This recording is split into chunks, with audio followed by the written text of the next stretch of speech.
I want to read an additional passage from the same chapter that needs to be connected with the one that we just had read to us. From chapter 6, beginning with verse 25. The Lord continues an idea that He has already expressed. And that idea has to do with the things that we treasure on earth as well as the things that we treasure in heaven. And so it begins by saying, therefore, I tell you, do not worry about your life, what you shall eat or drink, or about your body, what you shall wear. Is not life more important than food, and the body and more important than clothes? Look at the birds of the air. They do not sow, they do not reap or store away in barns, and yet your heavenly Father feeds them. Are you not much more valuable than they? Who of you by worrying can add a single hour to his life? And why do you worry about clothes? You see how the lilies of the field grow. They do not labor or spin. And yet I tell you that even Solomon in all his splendor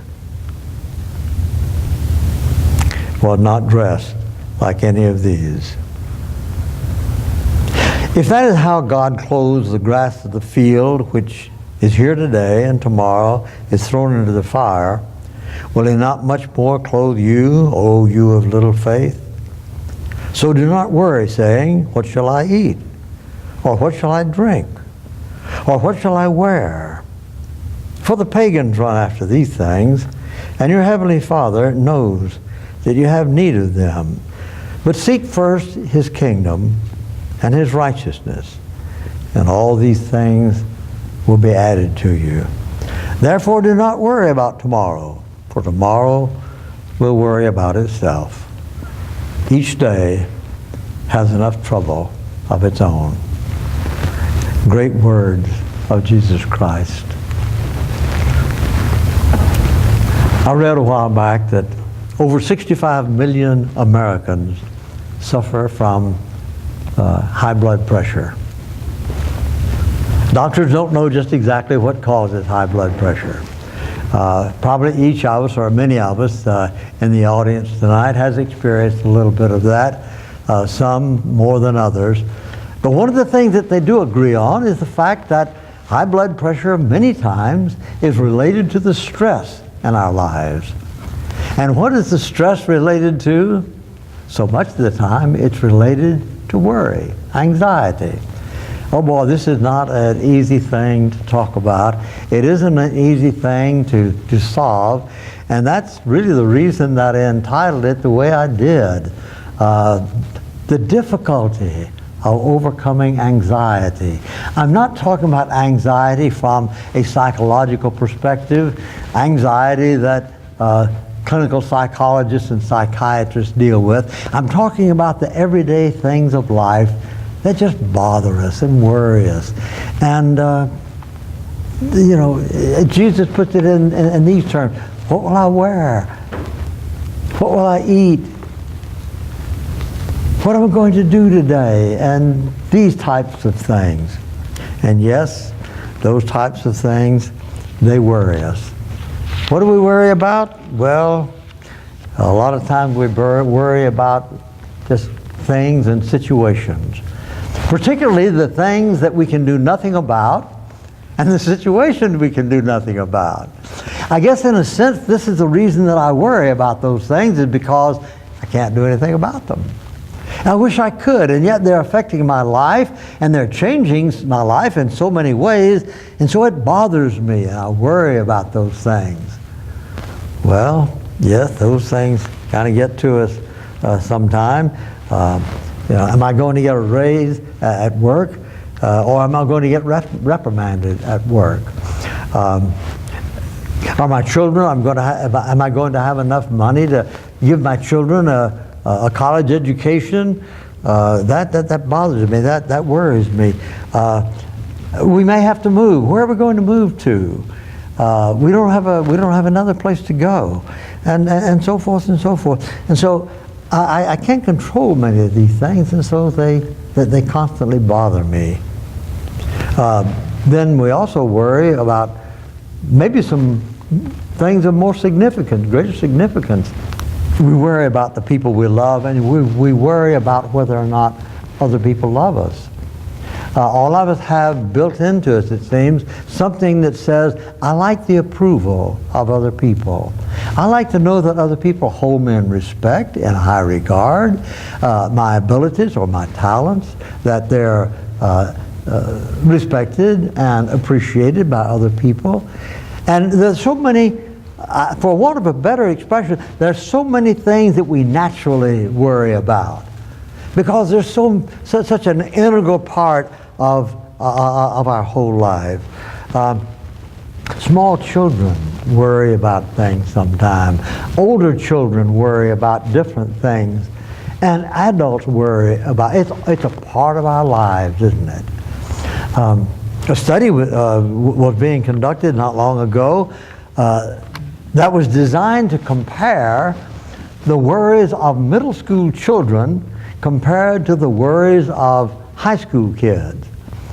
Now, I don't really know how that came out, and I don't know that in my own personal life whether or not that's so terribly important, but it does show that nationally and clinically and research, from a point of view of research, people are interested in this topic of worry.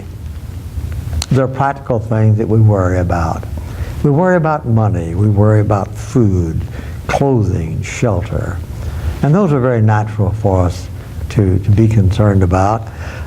If I had a better job, I could provide better housing for my family. If I had a better car, we could go more places. We could enjoy life just that much more. And so these things plague us many, many times. But let's ask, are there any good things that come out of worry? Well, I think the answer to that is yes. There are some good things that come out of worry.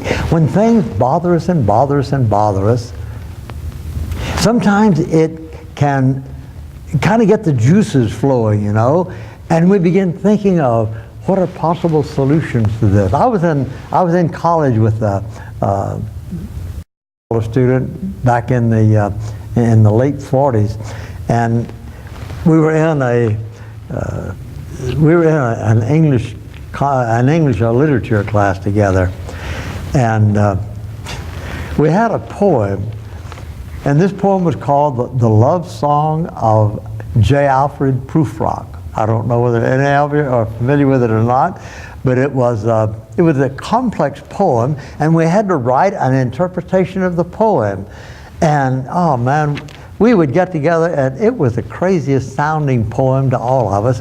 We just couldn't come up with anything. We went to the library and looked up this poem. It was a very famous poem. We looked up this poem, and yeah, there's contradictions amongst English scholars about just exactly what this poem meant. And so this fellow said, well, you know something? I have found out. I found out this in high school, he said. If I worry hard enough about a problem like this, one night I will dream an interpretation of it. And so we waited for him to get worried so he would dream an interpretation that we could all profit from. Well, now that's kind of outlandish, but there are inventions that have come because people were bothered and worried about some inadequacy as they thought of it. And so, yes, there are some good things that come out of worry.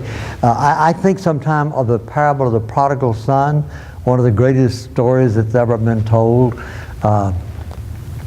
When he left home, everything was right, not a worry in the world. He left home and he went away to this foreign country, and things didn't go too well for him.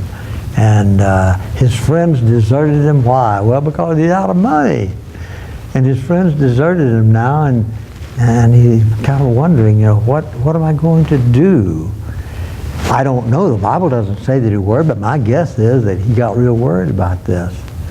And finally, I had to go and feed the pigs. A terrible, terrible job for a Jewish boy to do, young man. I expect he worried. What am I going to eat? And he ended up eating the slop that the hogs were eating. But the worry, if he worried, and I certainly think that he did, his worry was productive. Because in the midst of this worry, in the midst of this terrible situation, he said, here's what I'm going to do. I'm going to get up from here. I'm going to go back home. I'm going to face the music just the way it is. I'm going to tell my father I've sinned against him. I've sinned against heaven and in his sight. I'm no longer worthy to be called his son. I don't know. We have to put something, our own imaginations in, I think, to this great story. But my guess is that when he made up his mind to start home, that there was a great sense of relief that came over him. Because I've decided to take some action. I may have to suffer for this action. It may be that things, when I get home, my father won't even accept me. But I will know that I've done the right thing. And I can't imagine anything except a feeling of, I finally have come to a decision about what I will do about this very, very difficult thing. And so he got up and he left the pig pen and he went home. No, I'm not trying to say that that relieved all of his worries. I expect that fellow had some bad dreams after that. I expect that fellow had some bad times, maybe with his elder brother after that. But the point is that sometimes worry can be constructively used, and worry will help us to come to a decision, to do something about this. It has been hanging on, hanging on, hanging on. I've been worried about it. Now, why don't I go ahead and do something about it? The opposite of that is called what? Procrastination. And that's kind of the way we end up with procrastination, is that it becomes a worry for us.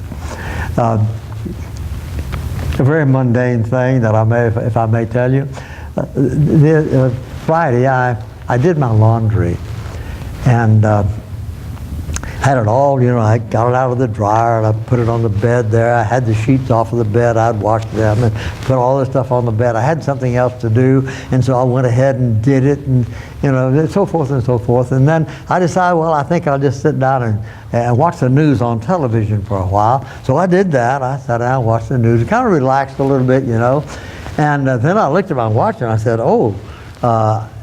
I'm going to one of the Dodger games tonight. And so I'm about to be late. So I went off and went to the Dodger game. They won, by the way. I really enjoyed the Dodger game. I came back home. I walked to my bedroom. I said, oh, for goodness sakes, why didn't I go ahead and do this instead of watching the TV news? So sometimes procrastination leads to all kinds of worries and anxieties for us. Well, let's see. The title of the lesson, though, was the difficulty of overcoming or solving anxiety. I'm not going to give you a list of things, do this, do this, do this, and this will solve your anxiety. No, I can't do that. The Bible doesn't do that. Nobody can do that, even though a lot of businesses have arisen just on this basis, that counselors will help us get rid of our worries. Sometimes indulging our worries, people say that will get rid of the worries. Usually those things kind of just cause more worries. What did Jesus have to say about this? The first thing he said was, no man can serve two masters. Either he'll hate one and love the other, or else he will be devoted to one and despise the other. You can't serve both God and money. Therefore,